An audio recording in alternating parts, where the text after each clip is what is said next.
This is KCCK's Culture Crawl. I'm Dennis Green, and my guest today is from the upcoming Metro Marching Band Classic, Carol Vester. Carol, welcome back. Nice to see you. Same here. Thank you for having us again. We've been doing this now for a few years. The Marching Band Classic has been going for a long time. Yeah, we're now in our 23rd year. Wow. And was outdoors for many years, then moved indoors. No, actually, it was the other way around. It was indoors for many years, and unfortunately, the U.S. Cellular, better known as the Five Seasons, at that point renovated, and then the floor was just too small. So as the bands were getting bigger and bigger, there was just no way they could do their full performance. So bands have gotten bigger. Shows have gotten much more intricate. There's now many more pieces other than, there's the whole front line of instruments as well that you got to find room for. It takes a whole football field. It really does, and some of the larger bands as well come with props and basically it's a whole production. So could no longer do that in the U.S. Cellular. So basically, it's been outdoors now for, I would say, at least 6 years. So which is, to me, is what marching band should be, on a football field.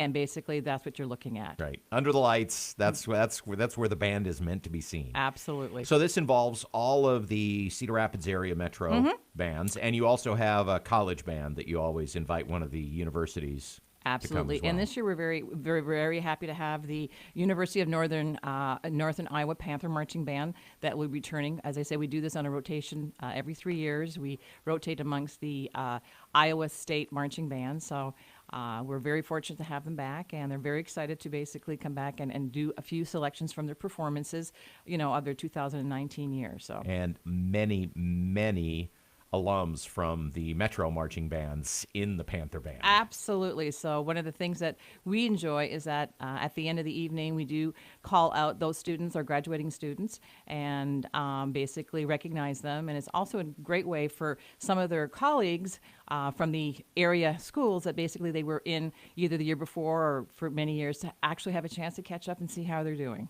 So it's kind of fun. And as well, parents that have known these kids basically have the opportunity as well of seeing them as seeing them. So it's kind of like a homecoming indirectly for the university students as well as our 7 area high school marching bands that do perform.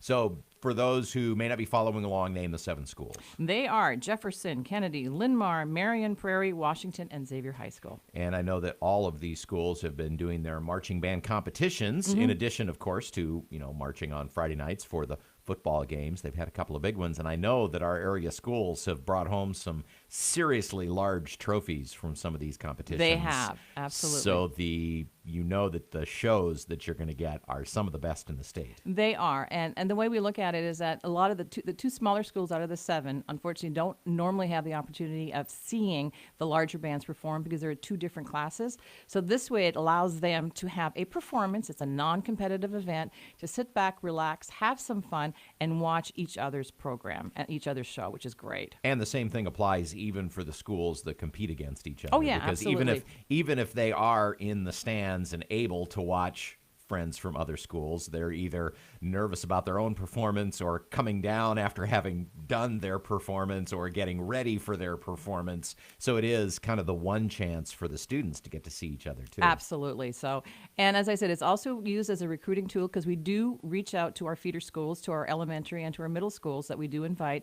So that way it's showing that, yes, if you're part of band in the middle school, by all means continue on in the high school and look at the kids that have continued on in the university. So it is a recruiting tool all the way around, which is wonderful. Well, we've gotten everybody excited about the program. The thing now to do is to let everybody know where it is and how to get tickets.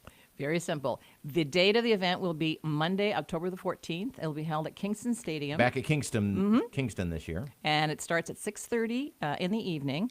Unfortunately, if Mother Nature is not good with us that particular evening, we will have a rain date, which would be the following Monday, same place, same time. But we'll hope for definitely the 14th. We're definitely pushing for the 14th.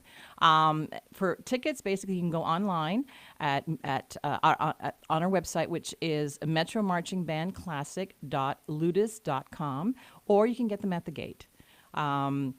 And as I said, save $1 or $2 if you get them ahead of time? Yes, you do. And you can also get them by the 11th of October at any of the participating high schools. Okay. All right. Well, it's the annual Metro Marching Band Classic at Kingston Stadium coming up on Monday, October 14th. You can visit the Metro Marching Band Classic website, which is, again, now, if you're watching the video, it is underneath our pictures, even as we speak. But for the radio audience, say the website one more time.